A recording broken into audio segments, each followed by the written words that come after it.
I am very excited to release new criminal records today. This was a project I was actually about to embark on in March 2020, but as we all know, something cropped up and my research was interrupted. Finally today, I can tell you all about it. Many of you are familiar with our index to the Crown Council procedure books. These registers are quite basic, but they tell us that there was a criminal case. They're really useful because they cover the whole of Scotland and they tell us which case was heard by which court.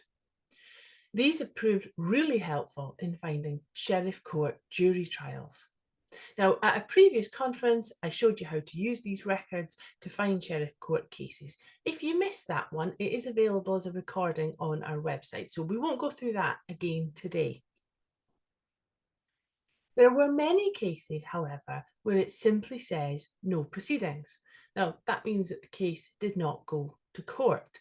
And that's frustrating because, here we've got Charles Moncure and Peter Abbott, and they're accused of perjury. Now, if that was your family, you would want to know no more. Okay, it's maybe good that they didn't actually get convicted, but it's a tantalizing glimpse into the past.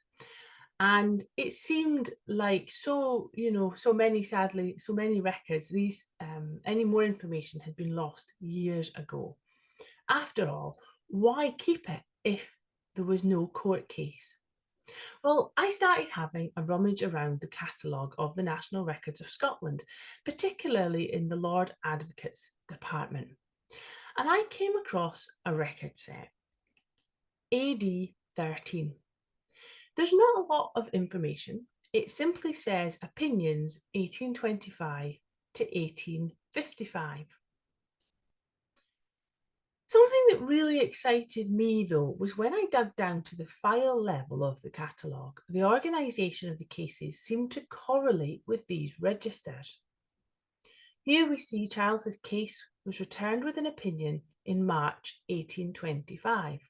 Well, if information about his case is in this file, AD 13.3, that would be really interesting.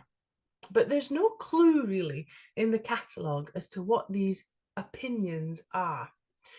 I just wanted to have a look at them. I wanted to get my hands on them and see what these records are. Now, after finding this, it was months before I was able to do so. And it took even longer to look through enough bundles to sort of get a grip of what was going on with these records. So what did I find out and how can you access them? Serious criminal cases and other matters such as sudden death were referred to the Crown Office for an opinion on how to proceed. Now, if it became a High Court case, the paperwork had usually ended up in the High Court files. Everything else appears to be within these bundles. This includes cases where there were no proceedings, such as the case of Charles and Peter. Now, as is common with criminal records in general, the amount of detail does vary. Some are very basic, others are very detailed. But we are often told quite a lot about the case.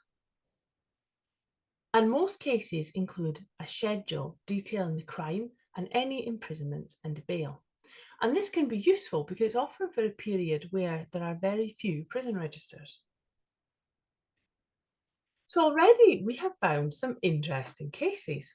Here we've got William Mackintosh, and he was performing clandestine marriages. Within the paperwork, we also see the names of the bride and groom. Now, I don't know how many of these we'll come across as we continue our research in these cases, but we will endeavour to add these to our marriage index as well, so that if you're searching not for William Mackintosh, but for the bride and groom, you will also be able to find this case. Sometimes as well, we see the kinder side of these proceedings. So Alexander Young here, he's accused of forgery in 1825. But within the paperwork we read, As the offence does not seem one of a very great magnitude, and his wife and 9 young children would be put to starve by detaining him in jail, keeping also to the terms of your letter in view, I agree to accept good bail. Now, these are surely going to offer a fascinating insight into our ancestors who were only accused of breaking the law.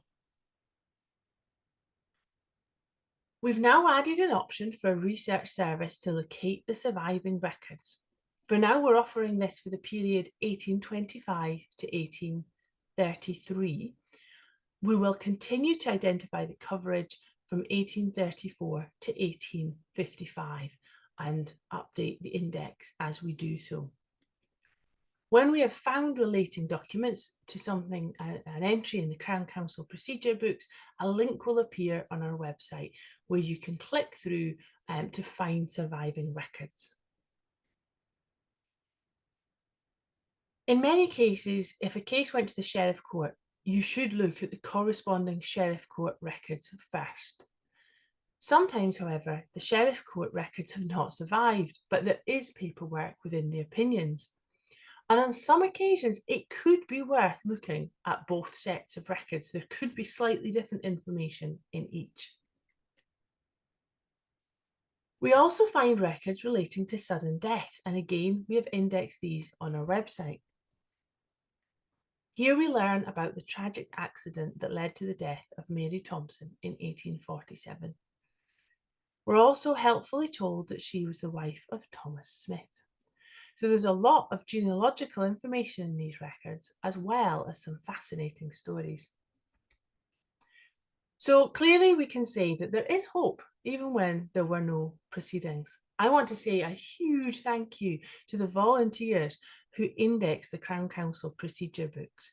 And at the time of indexing, we were not quite 100% sure that no proceedings would lead to any interesting records.